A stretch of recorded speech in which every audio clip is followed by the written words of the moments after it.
നമസ്കാരം. മലയാളി വാർത്ത ഇൻസൈഡിലേക്ക് സ്വാഗതം. അങ്ങനെ ചരിത്രത്തിൽ ആദ്യമായി മാറാത്തത് മാറിയിരിക്കുകയാണ് വിയ്യൂർ സെൻട്രൽ ജയിലിൽ.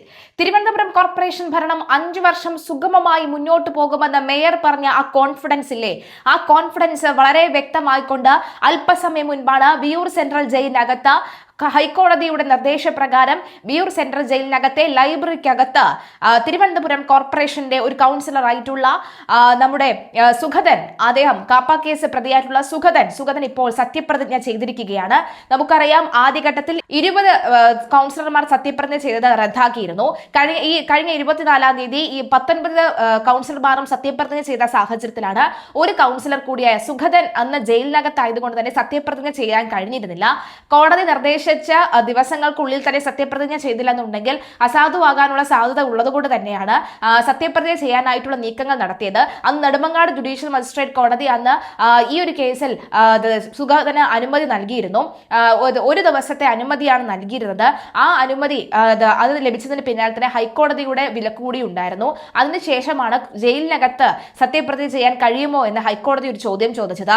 ആ ചോദ്യം വളരെ നിർണായകമായിരുന്നു, വളരെ കൃത്യമായിരുന്നു. എന്തായാലും സുഗതൻ ഇപ്പോൾ ഇതാ ഹൈക്കോടതിയുടെ നിർദ്ദേശപ്രകാരം വിയ്യൂർ സെൻട്രൽ ജയിലിനകത്ത് സത്യപ്രതിജ്ഞ ചെയ്തിരിക്കുകയാണ്. തിരുവനന്തപുരം മുനിസിപ്പൽ കോർപ്പറേഷനിലെ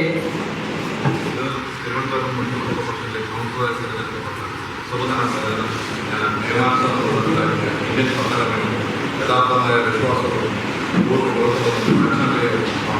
വാത്സല്യമോ ഉദ്ദേശമോ കൂടാതെ ഞാൻ എൻ്റെ ഔദ്യോഗിക യഥാർത്ഥ വിശ്വാസതയോടും എൻ്റെ പരമാവധി കഴിവും അറിവും വിവേചന ശക്തിയും ഉപയോഗിച്ചുകൊണ്ട് നിർവഹിക്കണമെന്ന് ഈശ്വരൻ നമുക്ക് സത്യപ്രതിജ്ഞ ചെയ്യുന്നു.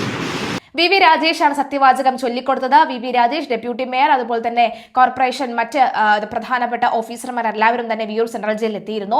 ജയിൽ സൂപ്രണ്ട് അടക്കമുള്ളവർ അവിടെ ഹാജരായിരുന്നു എന്നുള്ളതാണ്, സന്നിധരായിരുന്നു എന്നുള്ളതാണ് വളരെ പ്രധാനപ്പെട്ടത്. ഇങ്ങ് തിരുവനന്തപുരത്ത് നോക്കുകയാണെങ്കിൽ സംഭവ ബഹുലമാണ്.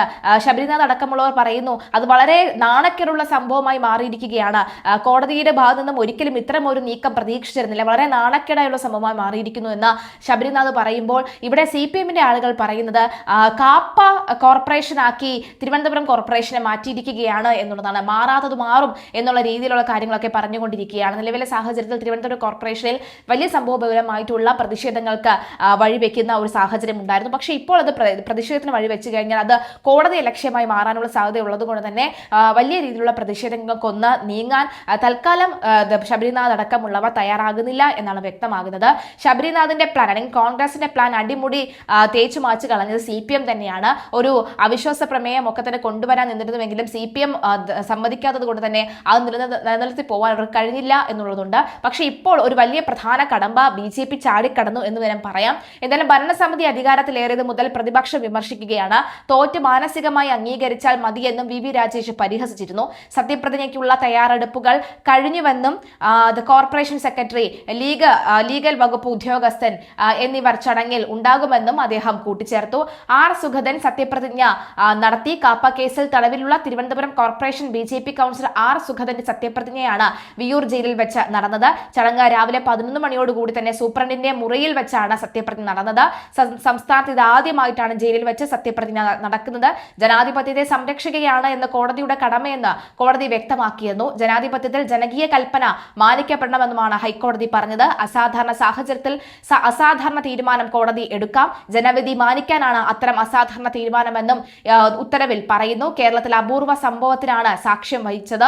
കേരള രാഷ്ട്രീയത്തിന്റെ ചരിത്രത്തിൽ ആദ്യമായാണ് ജനപ്രതിനിധി ജയിലിൽ സത്യപ്രതിജ്ഞ ചെയ്യുന്നത്.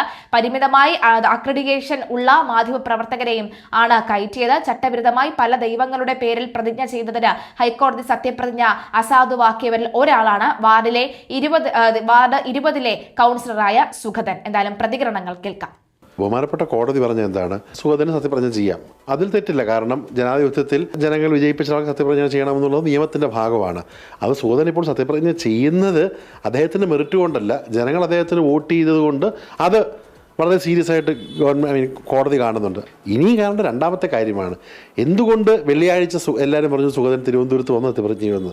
തിരുവനന്തപുരത്തോട്ടേ വരണ്ട, ഇവിടെ നിന്ന് 258 കിലോമീറ്റർ ദൂരെയുള്ള വിയ്യൂർ ജയിലിൽ സത്യപ്രതിജ്ഞ മതി എന്ന് പറയുന്നതിൻ്റെ കാരണം ഈ കാപ്പ കേസിൻ്റെ ഗൗരവം കണ്ടതുകൊണ്ടാണ്. അപ്പോൾ എങ്ങനത്തെ ആളുകളെയാണ് മത്സരിപ്പിക്കുന്നുള്ളതോടെ ഇനി ഭാവിയിലേക്കുള്ളൊരു പാഠം കൂടിയാണ്. എന്തായാലും അപമാനത്തോടു കൂടിയാണ്, തല താഴ്ത്തിയായിരിക്കും ഇന്ന് മേയർ അടക്കമുള്ള ആളുകൾ സത്യപ്രതിജ്ഞയുടെ ഭാഗമായി പങ്കുകൊള്ളുന്നത്. തിരുവനന്തപുരം നഗരത്തിന് അപമാനമാണ്. UDF-ന്റെ തുടർ നീക്കങ്ങൾ എങ്ങനെയായിരിക്കും? കൗൺസിൽ വിളിക്കേണ്ട നീറുന്ന ധാരാളം പ്രശ്നങ്ങളുണ്ട്.